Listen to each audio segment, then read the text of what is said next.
Live. We are live. We're live. I think we're Cheers. live. Cheers. To another Monday. Hello. Cheers to everybody. Yes. Yeah, it's a little late today. It is a little late. We're missing. no live audience. No Ken. No Chuck. No Ken. Yeah. It's just you and I. We gotta carry the weight here. Yeah. Today. It's like double. So I hope everybody's out there is doing well. Hope you have a drink in hand. If you don't, you should probably get one. Let me start off before we get into the show and do some of the basics. The subscribe button's under me now. You're on YouTube. Instead of the middle.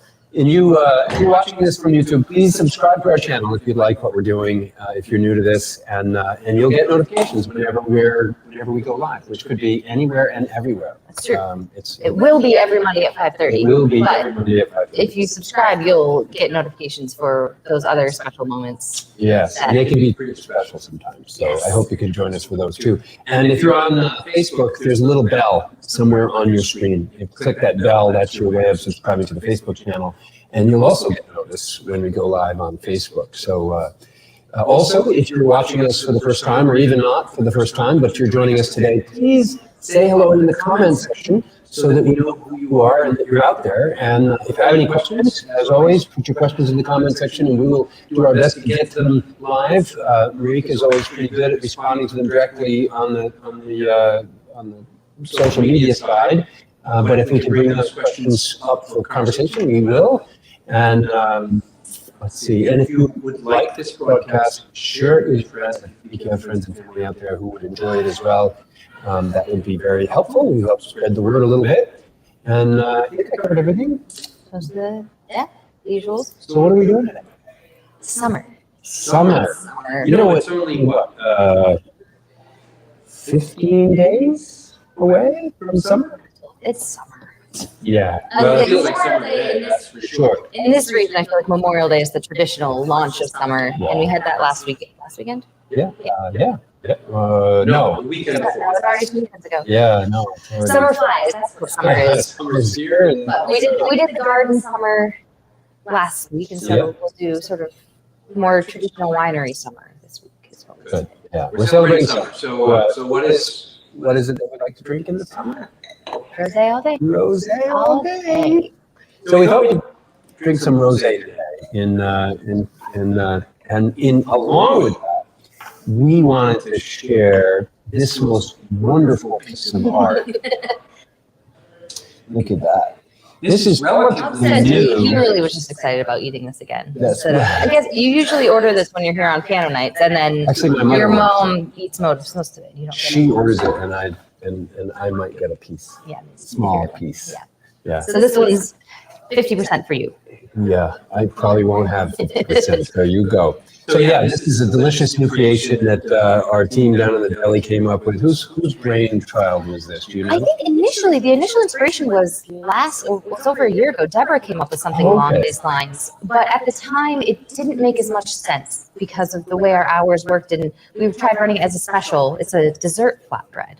We tried running it as a special. It just didn't work as well. But now that we're open later hours, we have these evening events, people are much more interested in dessert. So we've kind of reworked it and relaunched it, and it's been taking off much better this time. Good. Why don't you talk about it? What's on it?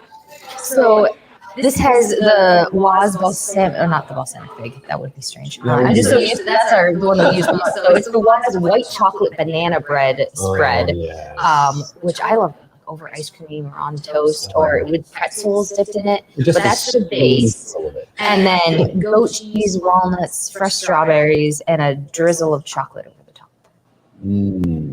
So that's you get little hints of the savoriness with the goat cheese and the walnuts, and even the banana bread spread has a little hint of savory saltiness to it a bit, and then nice sweetness with the chocolate and the strawberry.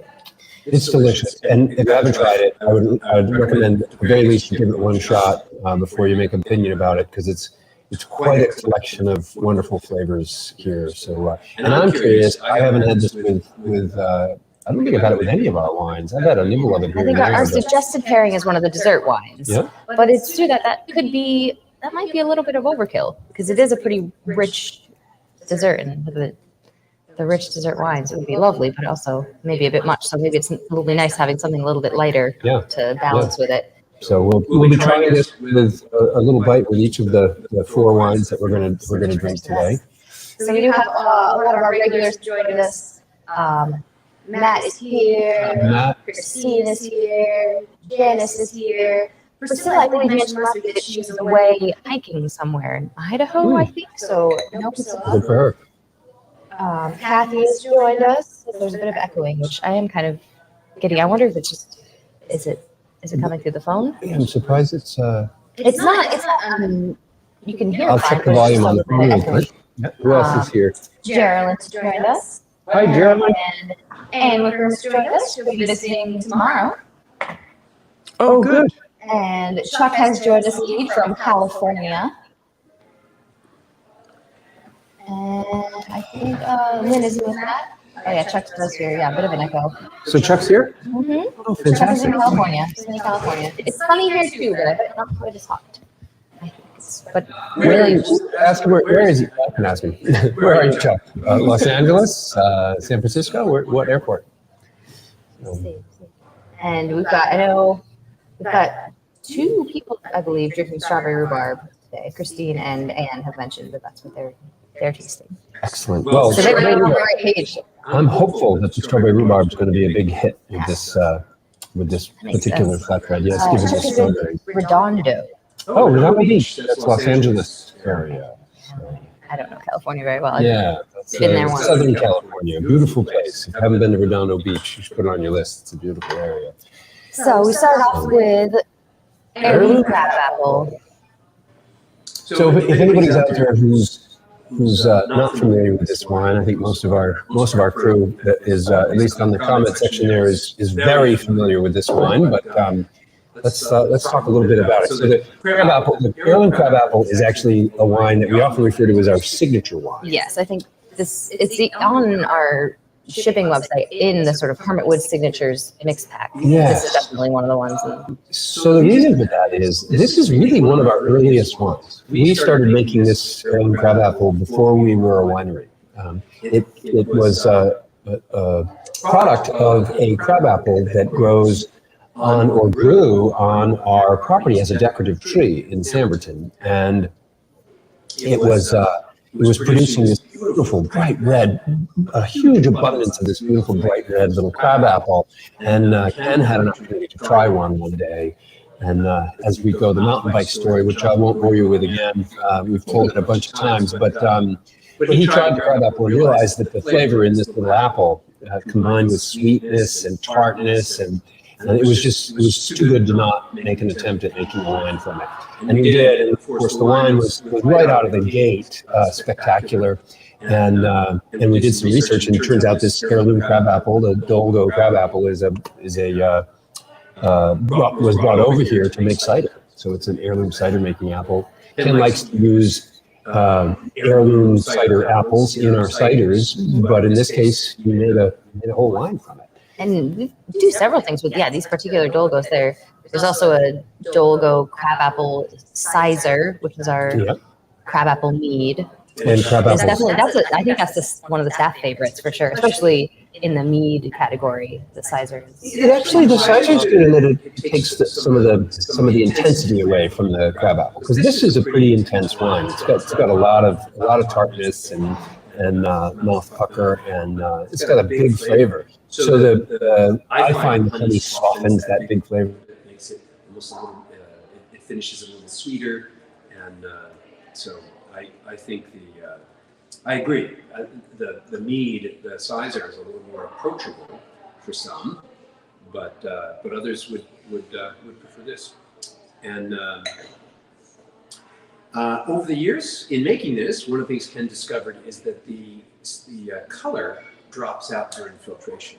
So one of the things he added a couple of years in was whole blueberries. And you know why we're getting feedback? People are still saying, we've got some echo still, and I tried. I turned the mic off on this camera. Okay. It's not muted. We're fixing it. We are fixing it.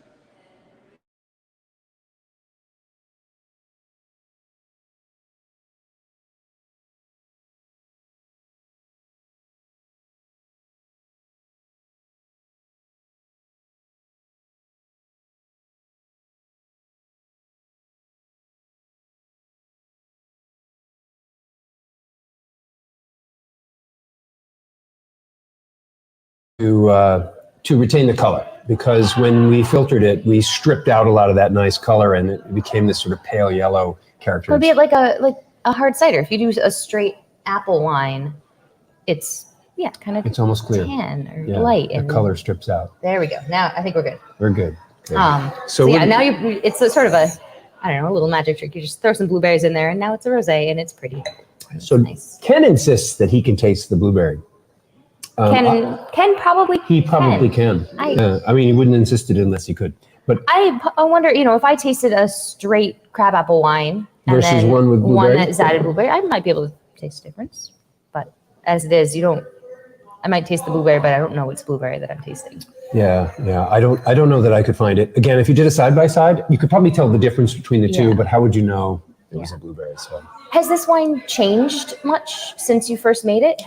Every wine that Ken has made, he's evolved, but I sort of get the sense that other than adding blueberries, this one, I don't know if the way Ken has made it has changed, or if the flavor really has changed that much, or if this has kind of been a pretty steady wine. That's a great question. I would say that there's two answers to that. I think this is probably one of the more stable wines. This wine has been great right out of the gate. It's really, it didn't need to get much better. It's already really good. However, I will say that like everything Ken touches every year, he does dial it in every year, just a little bit tighter, just a little. And I think that over the years, this wine is actually, like all of his others, have gotten better. I'm sure, yeah. But the difference between this one and maybe the one he made 10 years ago is really subtle. It's always been a really wonderful wine. It was our first award-winning wine. One of our very first medal was given to us for the Crabapple. It's always been a best-selling wine. It might have been our best-selling wine had we not for years had a hard time finding Dolgo crab apples. We really literally couldn't make as much of this as we wanted for many, many years. And even now, still, there's a risk every year that we might not get enough Dolgos to make. Based on the crop apples, there are fantastic years and there are horrible years. Exactly. And there's not very many farmers growing this Dolgo crabapple. No. It's not very popular. I found out actually in my research, I've said this before, but there used to be hundreds of orchards growing Dolgo crabapples in upstate New York. Yeah. And in the 50s, when it was decided that high fructose corn syrup made a better jam, or I shouldn't say a cheaper jam than jam made out of apples, they cut the production of apples dramatically. And in fact, almost all the Dolgo orchards went out of business. Once they lost Smuckers and they didn't have that audience anymore, they replanted other trees.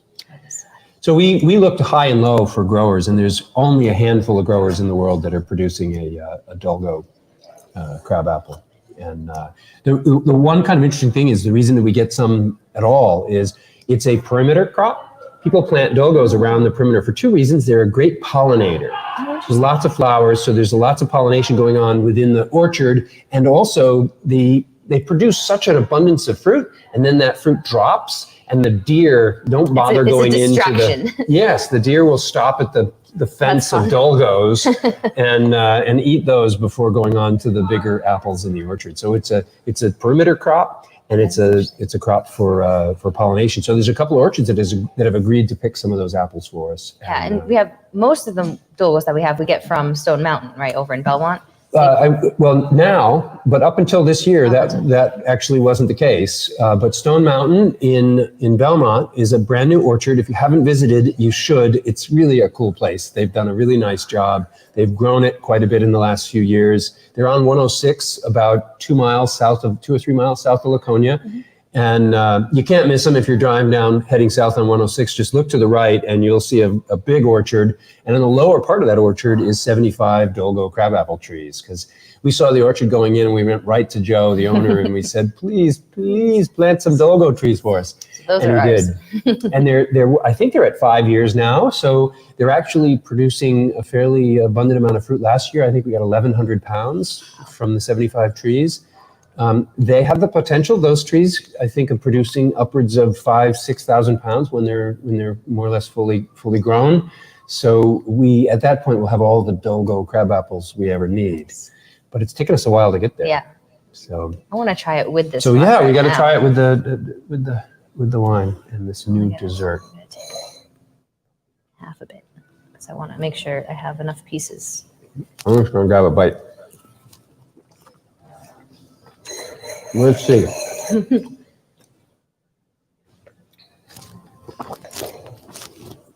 This is good. I know this wine especially pairs nicely with the goat cheese already. I knew that. I'm not a fan. No? The chocolate is what's giving me a problem. Mm-hmm. The definitely you're right about the goat cheese, but the chocolate and the banana conflict with the tartness of that crab apple. The chocolate definitely does. It's Yeah. strange. It's a strange combination. Mm-hmm. I guess chocolate and crab apple don't go well together. I think some of the other ingredients on here might go well, but that chocolate's pretty dominant. It's right drizzled over the top of everything, and immediately as soon as I actually put it in my mouth and tasted that chocolate, I was like, yeah, I'm not gonna see this working. I kind of like the walnut with it. The nuts go great with it, and I think the goat cheese would go good, but yeah, the chocolate. the combination, and I'm not sure the banana works with the crab apple either.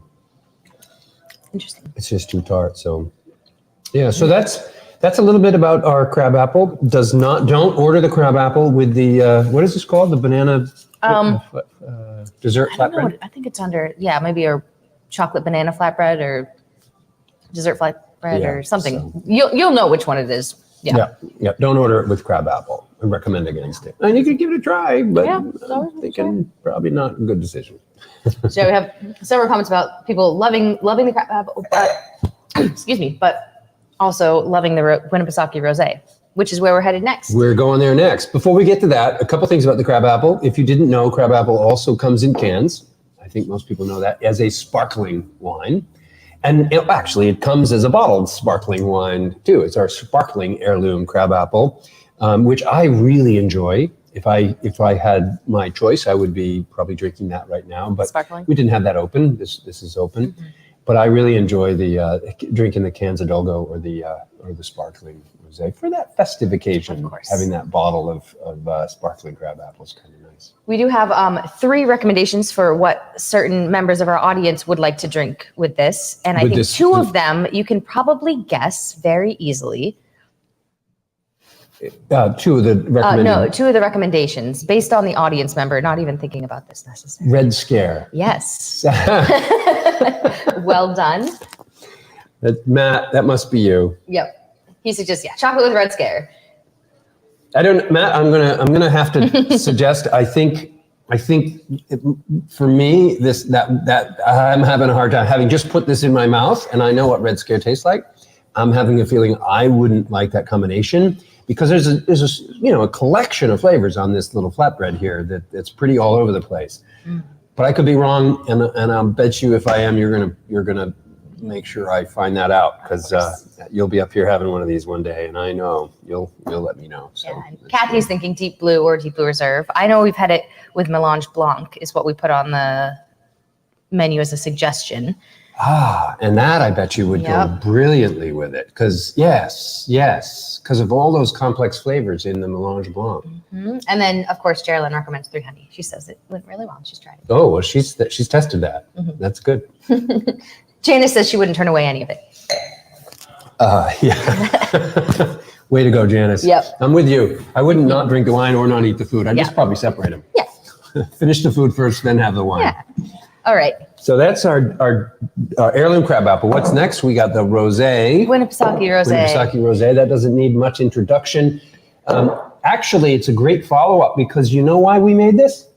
Because we couldn't get crab apples. Because we couldn't get crab apples. So one year, we literally, this was weather related. Even the farmers that even the farmers that we were working with that pretty much had a regular crop of crabapple came up short this year. And I think we had less than 1,000 pounds of crab apples, like in the hundreds of pounds.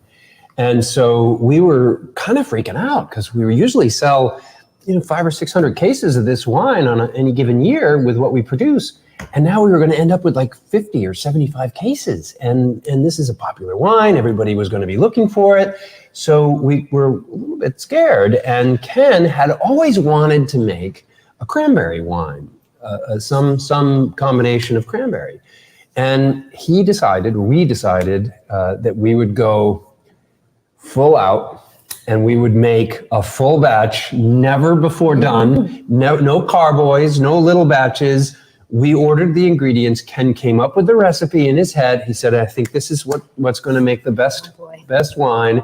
And we went full on. We spent a few $1,000s on fruit. We made a full Titan, which is 500 gallons. Wow. And it was cranberries from Cape Cod. It was a sweet cider blend of apples from Apple Hill Farm in Concord. And it was a Kingston Black cider making apple, whole apple added to, and that is the recipe we're using today. So he has tweaked it a little bit here and there, but for the most part, it was a hit. That initial recipe knocked it out of the park. It was a big hit. Cheers to Ken. Everybody loved it. What a guy. And then we got rosé out of it. And what was so fun is we were just happy with creating a brand new wine from scratch to become our replacement for Crabapple that year. We decided to make it a charity wine as well. The first charity to benefit from our charity was the Lake Winnipesaukee Association. They protect our lakes. They protect the watershed and keep our lakes clean. We use that lake water for making our wine. So we of course support clean water. And also those lakes are the reason that many of you come to this part of the world to enjoy the lakes region. And so we donated, I think over the course of 4 or 5 years through the sale of this wine, 10% of the sales went to Winnipesaukee Association, and it raised somewhere between $15,000 and $20,000. I don't have a final number right in front of me, but so an enormous amount of money went into the protection of our lakes. Now, a couple of years ago, we decided to spread the love. And there's a local organization called the GMP, which I'm also on the board of directors of. And this organization does more for Meredith than any other single organization, with exception of maybe the Rotary, which is another great organization in Meredith. And GMP invests an enormous amount of labor, volunteer labor, and also money to plant trees, plant flowers, help businesses help people become aware of the businesses in town, and do the Loop program and the sculpture walk and scarecrow contest. That's them too. Yeah. That's them too. There's a lot. They do a lot for this town, and so right now, 10% of the sale of the Winnipesaukee Rosé is going to the GMP, and the art. Let's not forget the art. If you look up this artist, his name is now I'm drawing a blank because Stephen Hodecker. His name Stephen Hodecker. Yeah, Stephen's a local artist. He's been painting in Meredith for 30 years, probably more, and he sells his work in galleries all over New England. So you may have heard of him before or not, but you can find him. He has a presence on the internet. He does some beautiful work. I suggest you check it out. I think you'll be amazed. And he created this beautiful color.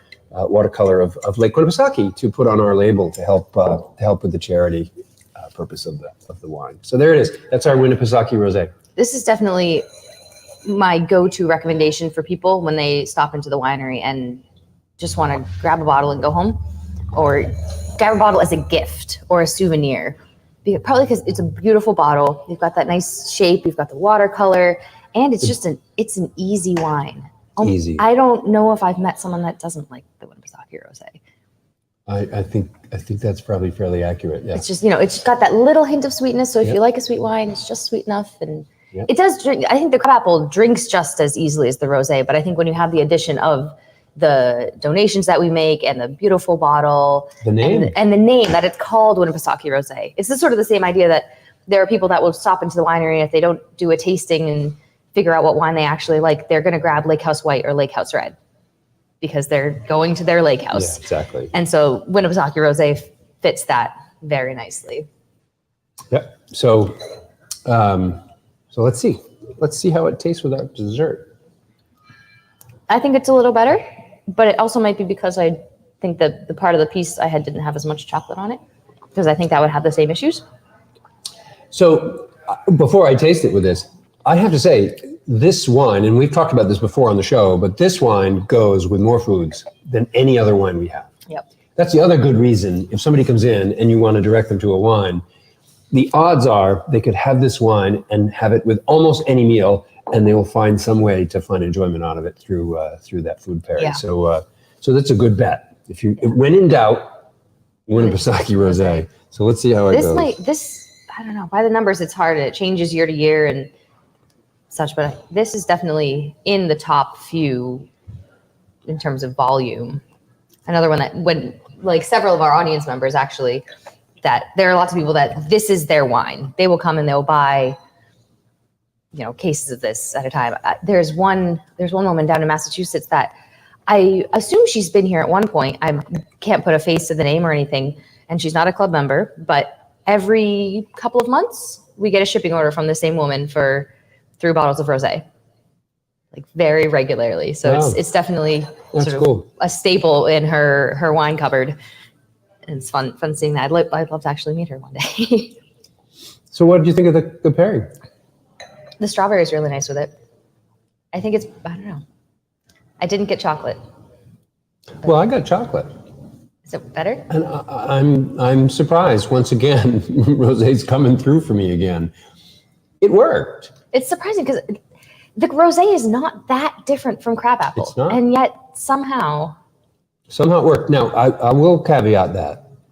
I think I probably could find a more perfect pairing. Oh yeah. So maybe the rosé wouldn't be the best choice, but it works. I wasn't put off by it. I would enjoy having the two flavors in my mouth, and I did enjoy having the two flavors in my mouth. And I don't, as I talk about pairing, there's the worst pairing when the wine and the food you're eating both get worse. Yep. That's the worst. You've really blown it when both things are going to suffer because you paired them together. And then there's the either the wine or the food will suffer. Mm-hmm. So one of them will be okay because it's strong enough to hold on its own, and the other is going to fall apart or be buried behind the wine. A lot of times, one of them, it's not like one of the items suffers. It just disappears. It disappears, which is suffering if you spent good time and money on making some good food. But and then the next tier up would be the two are okay together. You're not enhancing either of them. The wine doesn't get any better because you added food to it, and the food doesn't get any better because you added wine, which is an okay starting there, and then on up to one or the other is going to benefit. Yep. So you put it in your mouth, and all of a sudden that wine just pops. You go, wow, that wine is so delicious. Or the food, maybe the wine tastes the same as it always did, but then that food has that new flavor in your mouth, and you really enjoy the food. And then the coup de grace, when you get the two things in your mouth, and you go, wow, everything just got better. Both get better. Yeah. Kathy suggests Thai food with the rosé. Oh, absolutely. Yeah. And the crabapple too. I've definitely done This that. is a far cry from this what we have here in front of us, Thai food. So, but yeah, again, the rosé goes with almost anything. Yeah. It's just really amazing. And I guess it's not that surprising that it goes okay with this as well. Yeah. Several people are saying, it's a good option, nice and crisp and cold and refreshing, perfect for summer. Matt says he doesn't generally like cold wines much, but is still his go-to for housewarmings and thank you gifts. Well, I tend to agree with that. Although on a hot summer day, if you're going to be drinking wine, a nice cold wine is a nice way to enjoy it. When you need something to chill you down, when your temperature's up because the heat of the day is up and the sun is on you, and we even say the rare time in which we suggest putting ice in your wine, we suggest a crabapple. Mm-hmm. I've drank it with ice many times, and I really enjoy it on a really hot day, sitting on the deck with a glass of crabapple. And it does a couple things. Crabapple's pretty high in alcohol. It's a wine, right? Mm-hmm. So if you add some ice, you thin that down, you get to enjoy it longer and not have to be as concerned about how much you're going to consume. At home, I'll take crabapple and I'll pour myself a big glass of just plain seltzer water and put just a little crabapple, a healthy splash of crabapple in there. And now it's flavored. It's got something going on, but it's sure. I can have a very large glass of it on a Tuesday night and your version of a cocktail. Yeah. That's a good idea. Yeah. That's a good idea. It's a good sort of, I don't know. I guess it's a spritzer. Yeah. Nice and light. So the rosé comes in a sparkling as well. I'm sure many of you have seen. There's another label, the Stephen Hodecker's Sisters painting, which is on our wall downstairs, is actually the painting that's on the cover of the sparkling version. And we did that because, unfortunately, she passed away due to a battle with cancer about 6 years ago. And so we made the sparkling rosé a tribute to her. And her beautiful artwork and her contributions to our wonderful town of Meredith, because she was a Meredith resident for many, many years. Yeah, that's another beautiful painting, and another we donate the same profits. No, just no it's sparkling not one too. No, the sparkling rosé, we never implemented that plan, and maybe someday that would be a good idea. Makes sense. It sort of has the same connections that this one does. But that's a great idea. We should plan for that. Mm-hmm. Kathy said, good boat wine. Especially, right now, this is also another one that we have sparkling in cans. Mm-hmm. For now, though, our can supply is running low in all senses. The cider we're going to keep canning, right? Yeah. Oh, yeah. Cider will not run out of, but the Dolgo, the Petite Blue, and the Winnipesaukee Rosé, we don't have a ton left. Yes, we don't have a ton left. We will can it again, but we're going to have a little bit of a pause. We've had some struggles with the canning process, and so we're actually going to change the way we manage our canning, and we're looking to invest in a canning line. Yeah. So when we get a canning line, we'll be able to have a little more control over when we produce and what we produce in cans, and we can work in smaller batches. Yeah, which is much safer. It's much safer, and the systems we're using right now demands we have to produce something like 3 or 4 pallets of cans. And that's a lot of cans, and that's just not the volume of business that we're doing in cans. They're selling nicely. People do want them. We have a boat business in the summer, but it's a pretty limited. It's just summer. They're not as sought after in the winter. And with the exception of Chuck, who I think could drink Dolgo for the rest of his life, right, Chuck? Mm-hmm. So for Chuck's birthday, we piled a whole bunch of cases of Dolgo on his. Yeah, reserved a few just for him. Yeah, pretty sad. Yeah, it's pretty cool. Yep, there it is. Yeah, someone has a big pile of Dolgo. And of course, Matt wants Red Scare in a can. But that's the thing. If we have our own canning line, if we can do much smaller batches, we can can other things in smaller batches and see how. Absolutely. That's just the issue. Is the canning line we're using right now needs us to can thousands and thousands of cans. But when you're doing it with a small line by hand, you could can 100 cans. Yeah. So you have to obviously make it worthwhile to develop the label and have the cans handy. But there's a much more likelihood that we'll can Red Scare when we have a canning line than now with a mobile canning line. Yeah. So. I'm thinking that means we should move on to our next one. Well, I know Matt would love a canned Red Scare. I think if you were to ask our general customer base, which wine would they want in cans that is not currently canned, I think this next wine would probably be that, especially if we could carbonate it, which I heard rumor that there's a plan for that. Ken, not being present, can neither confirm nor deny this rumor, but I've heard whispers in the wine cellar of potential for a sparkling. Well, if it hasn't been revealed yet, I'll reveal it today.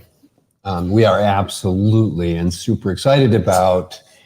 We found a resource to help us sparkle the rosé, and the strawberry rhubarb, and it's actually a great thing on 2 levels. One. Of course, we're going to have sparkling strawberry rhubarb, which we're all going to love. But even more importantly, it's going to be sparkled at a champagne level of carbonation. Much bubblier. So bubblier and finer bubbles. So it's... That I like the idea of. I don't know if I want much bubblier. Champagne's too much bubble for me. Well, but I'm excited to have a little more bubble. When you have more bubble like that, is it more stable in a way? Like, if we open a can of rosé, like when we pour it at the tasting bar, we'll do cans instead of bottles because that way, it's not open as long before we get to a fresh one and it's freshly, carbonated. But if you have a can open for even an hour, it loses a lot of its carbonation. So when it's heavier carbonated to begin with, like that, does it sort of hold that better when it's first opened? Absolutely. There will be a longer duration for that carbonation. So that's- It's still going to diminish in Yes, of course. every moment it's open, but it will hang on longer. I mean, That would be nice.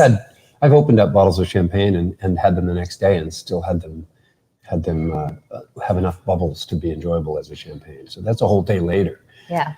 Again, if you seal it properly, if you're opening up a can, you can't really seal it. So all those bubbles escape pretty readily. But if you open up any of our sparkling wines and put one of those sparkling wine sealers on And there. it's definitely, it's not one of these that we use normally that pump out the air, because you try to pump this, you'd suck out all the bubbles. They'd blow that thing right out of there in a matter of minutes, actually. Yeah, it wouldn't work. So the purpose of the other device actually hooks onto the bottle and prevents, so that as that pressure's building to try and escape, it locks it in and doesn't let it blow the top off. So this is a wine. It's pretty obvious. Strawberry rhubarb.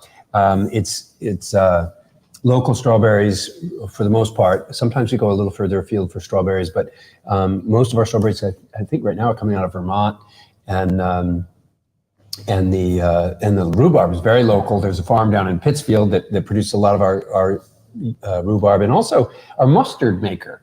Yes. Yeah, Ken just got a whole bunch this past week from Steve. Steve, our mustard maker. If you've seen what's the name of the company? The Blackwater Mustard. Blackwater Mustard. Over in Kentucky. Yeah.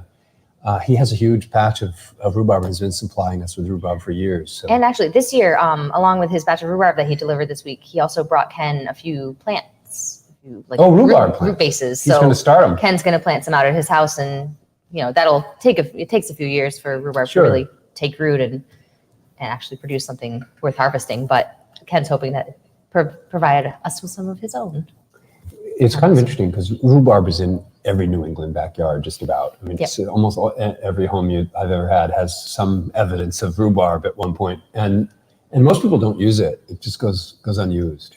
And so for years, we used to have this program we called the Hermit Shares. Oh, right, yes. It was the rhubarb that did this. Mostly. Yeah, rhubarb was one of the biggest candidates. Everybody, just bring in a few bunches of frozen rhubarb from their yard, or fresh. It would come both ways. And we would exchange Hermit Shares, which would then be exchangeable for wine at a later date. So you could essentially bring in your rhubarb. It would be made into a wine, and then a year later, you can come back and use your Hermit Shares to buy the wine that you contributed the rhubarb to. It was a lot of fun, and we had a lot of people contributing that way. We don't do that any longer. We just pay people for their fruit when they bring it in, so it's not done in the form of Hermit Shares. But that was a fun time, and it made sense back then because we didn't have a lot of cash. We were young, we were growing, so to pay people for their fruit was harder back then. Our cash flow wasn't there, and so this allowed it to be a little delayed. So we would give them the benefit at a later date, in the form of wine. So what do you think? It's so summery. So people smell it. They're like, it smells like pie, and it does. Summer in a glass. So aggressively strawberry to start off, and you think it's going to be this sickeningly sweet. It's not, but it's not. That's one of the brilliant things about this wine is Ken has found this really striking balance between the potential for very sweet strawberry character and that wine-like dryness that we really appreciate here. It's impressive. I think I've heard Ken talk about strawberries are one of the hardest fruits that he works with, I think, because just in terms of the way they ripen, and you have to pick them and get them here and process them and turn them into wine very quickly. Otherwise, they just turn brown. They turn brown and gross. And I think it's hard to make a wine that's stable as well, even if you do the harvesting right. So I think in some ways one of his more impressive wines that he was able to turn it into something so tasty. It's also challenging because all those little green tufts on the strawberries. He has to get rid of a lot of those. Not all of them. He's found that there's a nice blend of having some of the greens in the wine actually help some of the flavors. Maybe it's the tannins. But I think somewhere 30 to 40% of the strawberries have to have those green pieces plucked out, which is a lot of work. Yeah. So it's a tough wine. It's a challenging wine. And this wine also is one that he does natural fermentation on. So there's at least a portion of this is done under natural yeast, the yeast that actually come in on the strawberry. And that's much more volatile, I would think. Yeah. Well, This is good. volatile or less clear as to what the outcome's going to be, because you don't always know what those yeasts are, especially if you get your strawberries from a different farm every year. Yep. If you got them from the same farm every year, you could pretty much trust that yeast is going to be consistent, but we don't always get them from the same farm. This is good. Is this good? Oh yeah. Here we go. Yeah. And this one, we make more and more of this wine every year, I think, as soon as Ken can get the strawberries, and we can never quite keep it in stock all year round. There's nothing wrong with that. No, definitely nothing wrong. A lot of things that are very ripe, in fact. Well, strawberries and bananas, strawberries and walnuts, strawberries and chocolate. Yeah. Oh, this is a win-win. This might even be one of those examples where both the wine and the food get a little bit better because they came together in my glass. And so Yeah. I'm not 100% sure that, so I'm going to test it. Yeah. Try a little extra. I have another bite here. Yeah, that's really good. I don't know. Next time I reprint the menu, I might have to switch up what I suggest on this You one. might, yeah. This. I like to diversify things, and this is one of the few food items that we can put a dessert wine as a suggested pairing. Strawberry rhubarb is already on elsewhere with the strawberry rhubarb salad. So I don't know. I think you got to do it. This is just too. It goes together too nicely. Chocolate and strawberries and bananas and strawberries, and it's just there's too many things singing in my mouth with that strawberry flavor. I think we should. You could have both. You could say That's true. either a dessert wine strawberry or rhubarb. strawberry rhubarb. Yeah. Our audience recommendations are pound cake and ricotta pie from Kathy. Mm-hmm. That would be good. Yeah. I can see that. Yeah, I couldn't. Christy says she's got to get some more left. Some more. She only has one bottle left after the club release. Well, this year I know for sure we have more of the strawberry rhubarb in production than ever before. Yeah, I think he made a double batch. Or a second batch. 2 rounds, yeah. Yeah, we typically sell this out before the end of the year because we just can't make enough. Yeah. So it usually sold out by the end of summer. Last year I was like, I caught it just in time. We still had a good amount left, and then we did our club release, and we allowed people to customize their orders and add on bottles. We almost didn't have enough. We were running out, and I remember the moment where I realized, oh, people are adding this to their club release, and I went through and I counted what we had left and counted up the custom orders, and we had just enough. I actually think Travis and myself each had a bottle at home that we brought back to had exactly enough for everyone to get their bottles that they had ordered. No, that didn't happen. Didn't happen. No. There was I'm sure that didn't happen. we found bottles hidden away. They were in the cellar somewhere. In the cellar. Yes.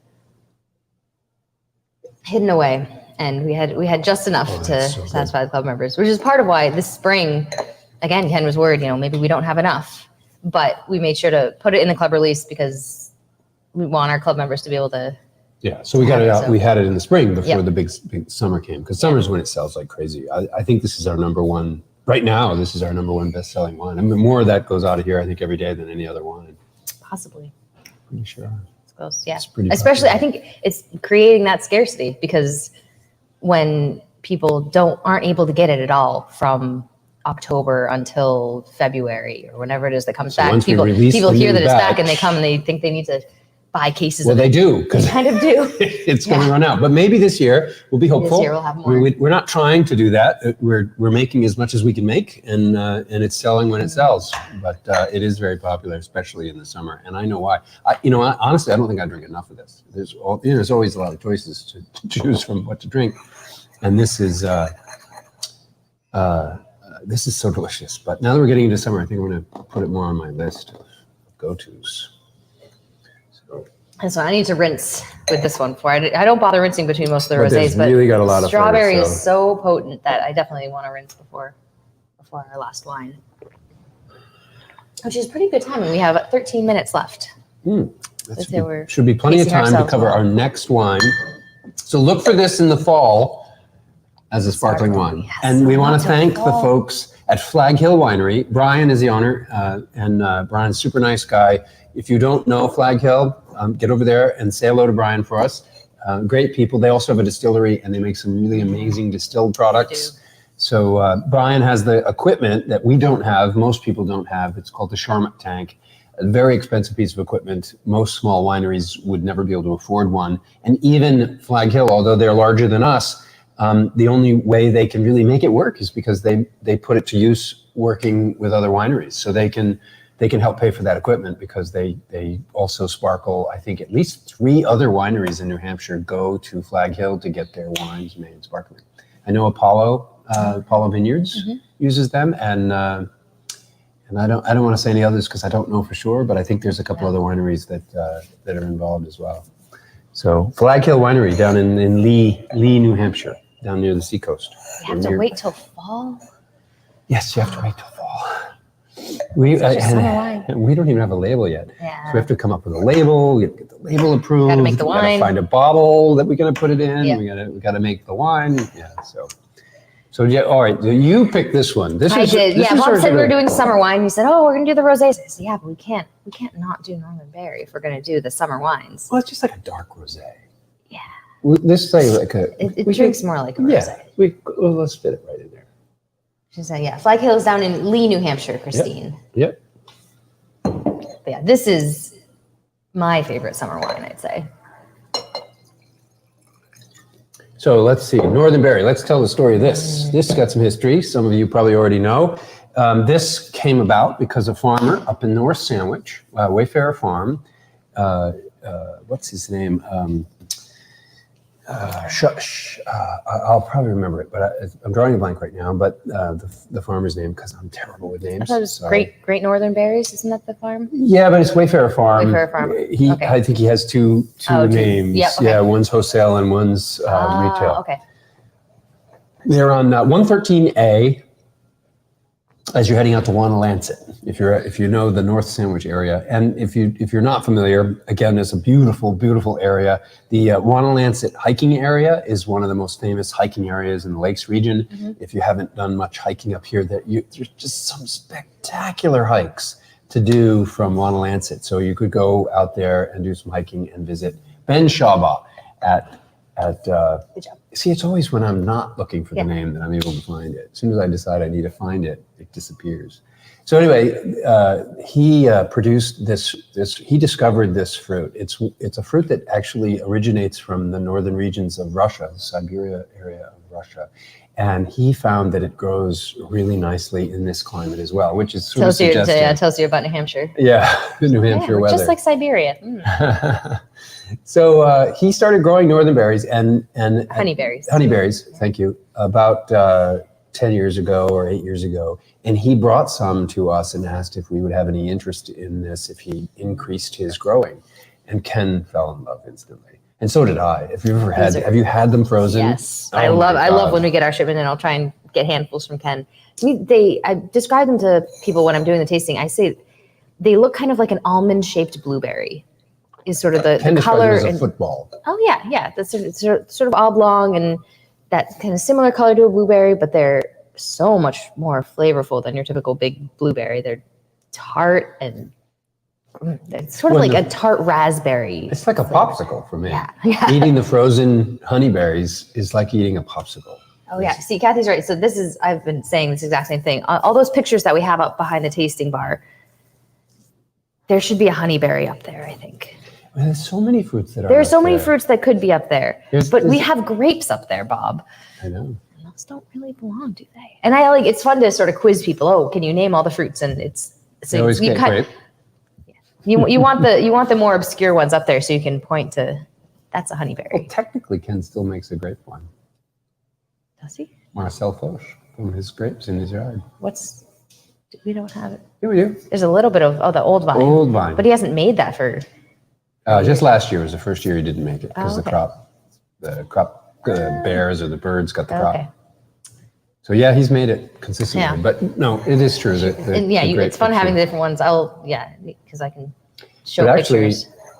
Little hint. It's very good possibility that all of those pictures of fruit are going to come down. Oh. We have a new plan. Oh. So we've touched on this before, but Bob's got plans. We're actually in the middle of a rebrand. We've hired an organization out of New York, some great people that we know, Some of you know one of the people, Deb Lucky, who does our design work for our cider labels. Deb and her husband Paul have been working with us now for 6 months to explore, to refresh our brand, I should say. We're not getting rid of our brand, but we need to refresh it. We've had the same brand, we've following the same rules, or trying to follow the same rules for 11 years. And with all of the changes, that brand was created for just a winery in my house 11 years ago. And we're not that anymore. We're not that anymore. We're still We've Hermit Woods. expanded. Yeah, but we've got so much more. We've got a full service restaurant. We have a music venue. And by the way, if you haven't heard of or been or seen what's been going on in this music venue, oh my God, I'll talk about that in a second. But yeah, a lot has changed. And so we're going to change the brand to sort of reflect some of these new changes. And in so doing, we have to change our decor a little bit. Well, it's kind of fun, and we'll touch on this a little bit later, but in some future shows. But we are working with a very well-known photographer down in Boston, who was a friend of my father's and did some work for my father years ago. And he's agreed to do the photography for our new brand, and we're going to be doing some amazing and fun photography. And so we thought that maybe there's going to be some fun ways to express that new photography and our new brand in those images. So maybe we won't be having fruit on the walls in the future. They'll find another home. Yeah. So back to honeyberry. Yeah. So yeah, we used to just make honeyberry wine. Just honeyberry. Which was 100% honeyberry. Yeah. I personally have always thought honeyberries was too tart for me. It was delicious. It had a great flavor, and I certainly love eating the frozen honeyberries because they're sweeter. Because they have the fresh sugar from the crop, but we turn a lot of that sugar into alcohol, so they're not as sweet, and that tartness was a little intense. However, a lot of our customers fell instantly in love with honeyberry. I love honeyberry. Oh, it's it's delicious. So if that's your thing, it's a great wine. People really loved it, and it became a big seller almost instantly. And but Ken, as always, he can't leave well enough alone. No. He's always got to find, is there a better way? Can we do this better?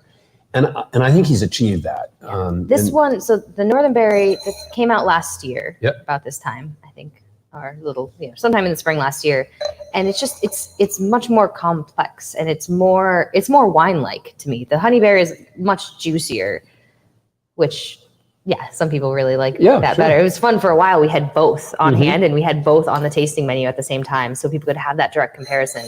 And it was split. A lot of people were stuck on the honeyberry and didn't like Northern Berry as much. And a lot of people really loved the Northern Berry and preferred that. Well, change is hard too. Yeah. So this now, instead of just honeyberries, there's honeyberry, blueberry, and honey, which is also confusing. I think people would see honeyberry and assume it was a mead. And now it's not called honeyberry, and it's still not technically a mead. I don't think there's enough honey in there to make it a mead. Nope. But now there is actually honey in it, but it's not called honeyberry. And I think it's confusing. Well, it will be less confusing as time goes on, because we called it a Northern Berry Red because we were going to keep honeyberry. We couldn't call it honeyberry because we had a honeyberry. At the same time. Technically, we could have if we'd switched it. Right, but we had both at the same because time. we had both at the same time, and we still, I think, do we still have any honeyberry left? Sold out. Sold out. Yeah. Though, I hoarded a few bottles for myself, and I did open one this past weekend. And I don't know. I think I like honeyberry better.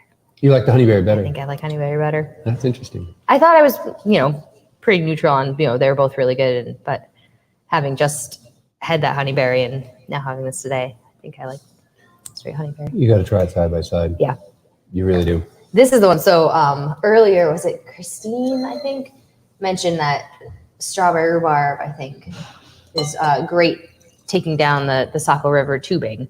And that's my recommendation for this wine. I have done that before.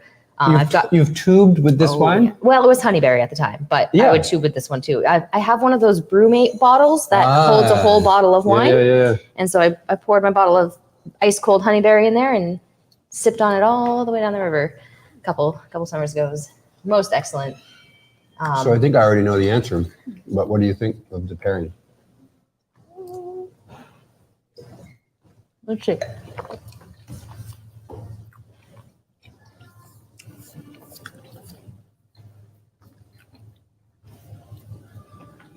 Almost really good. The tartness turns to a bitterness a little bit. Yes, it does. That's exactly what I was going to say. Yep.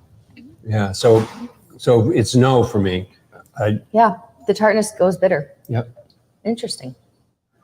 Yeah, it is. It's so fascinating. I love this pairing thing, and I tell everybody, people are often afraid of pairing because they think you need to have a certain expertise about wine or a certain expertise about food. Try it. If it tastes good, it's right. If it doesn't taste good to you, it's wrong. Yeah, the subtleties. With practice, you'll get good at figuring out the subtleties, sort of that scale that I created about where it falls in the pairing scale, if you will. But really, it's just trusting your taste. You know what you like to have in your mouth and what tastes good and what doesn't. So, my favorite pairing with this one, I think maybe just because I think of this as such a summer wine, but I love this with sort of barbecue type things, like things you cooked in a smoker, like because barbecue's got a sweetness to it sometimes. a little bit, yeah. Like pulled pork. And this will hold up because it's so. I mean, rosés are good. Oftentimes they recommend rosé with a barbecue, right? So this has some of that characteristics, and this is a rosé day. So I think pulled pork or ribs or even just sort of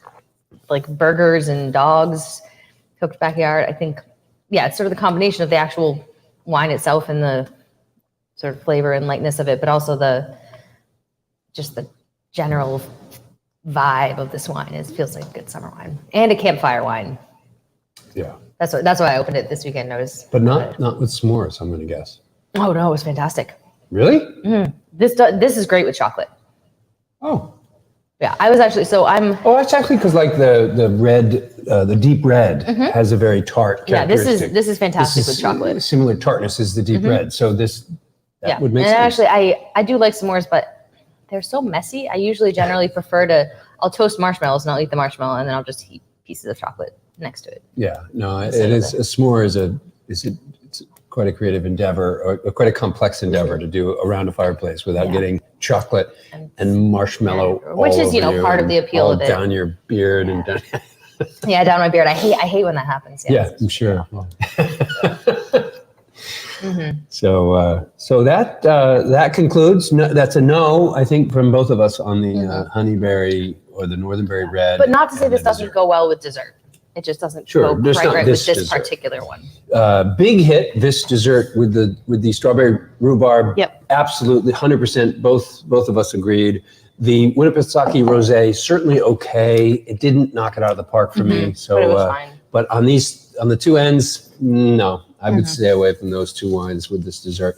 You should definitely come in and try this dessert, though. It's pretty amazing. I'm becoming more of a fan of it every time I have it. It's always so good. Such a great combination of fresh flavors and just it's different. Yeah, which is kind of fun. Yeah. So yeah, to summer and rosé. Cheers. Yeah. I think we're good timing. Heading 6:30 right now. Awesome. So before we get off, let me just tell you, I started talking about this earlier. If you didn't know, we've started our listening room series.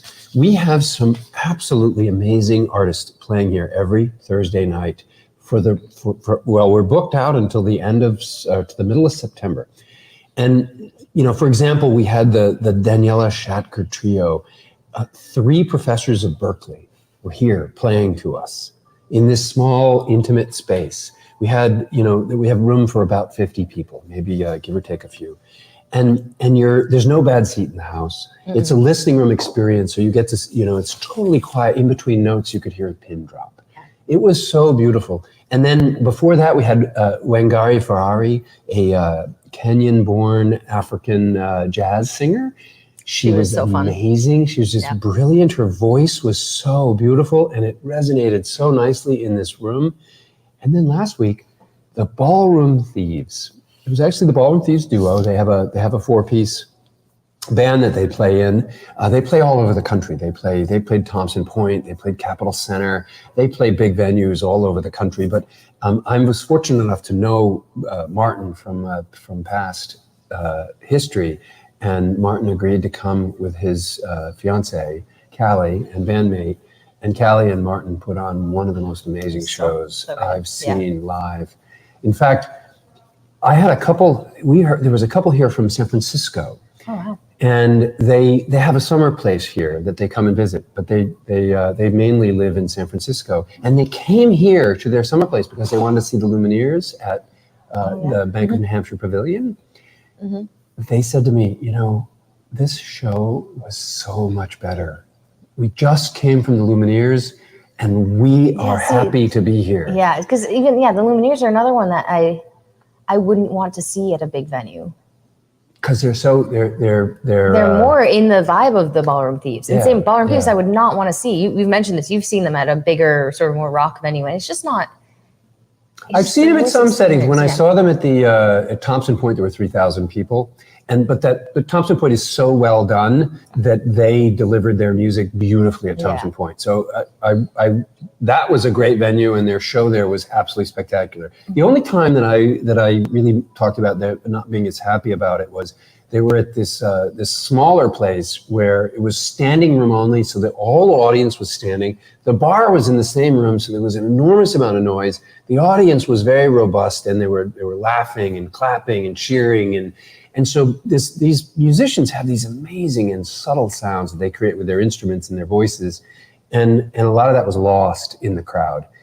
Yeah. They also have some fun. You won't lose any of that here. Yeah, it was not lost at all here. It was like I said, you could hear a pin drop between songs. It was really beautiful. So I do prefer them in a listening room environment for sure. Yeah. But I have seen them in some more rock and roll kind of settings, and there's a place for them there too for sure. Especially their full band when they have the drummer. That make this a little better. But but the intimate setting here is just wonderful. And they said they want to come back. Great. So I hope they do. Yeah. I can almost promise you the Ballroom Thieves will be back. I don't know when, but we will definitely let you know. So anyway, if you go onto our event page, you can see every Thursday night all of the wonderful artists that are playing, and if you have any interest, you can get a ticket. Yeah, and I'd say you could probably bet. I personally don't, partly because it's less music that I generally listen to already, but I don't recognize the names of a lot of the artists coming, but I can bet that any one of them is going to be a fantastic show. These are some, pick a Thursday, any Thursday, and you'll have a great experience. Yeah, there's some amazing musicians. We're bringing musicians up from New York and Boston and all over New England. So there's a lot of talent that are going to be coming here that you won't be able to see typically in this part of the world in any other location. Yeah, so that's cool people coming up. And if you didn't know, Piano Night is now Friday and Saturday from 7 to 9. So if you want to check out Piano Night, we also have pianists coming from all over New England, from Boston and Portland and all over. So I hope you can catch out one of our piano nights. So we're really finally, after 4 years, we're finally becoming that music venue that we've always wanted to be. It's really happening, and it's such a joy. I can walk 200 yards 3 nights a week and see some of the best music I've ever seen in my life. Live shows. Speaking of live shows, do we still have tickets for Friday night for comedy? There are still a few tickets for comedy. How many? They're selling fast. So if you want to see, we have a really interesting couple that are coming to join us for comedy.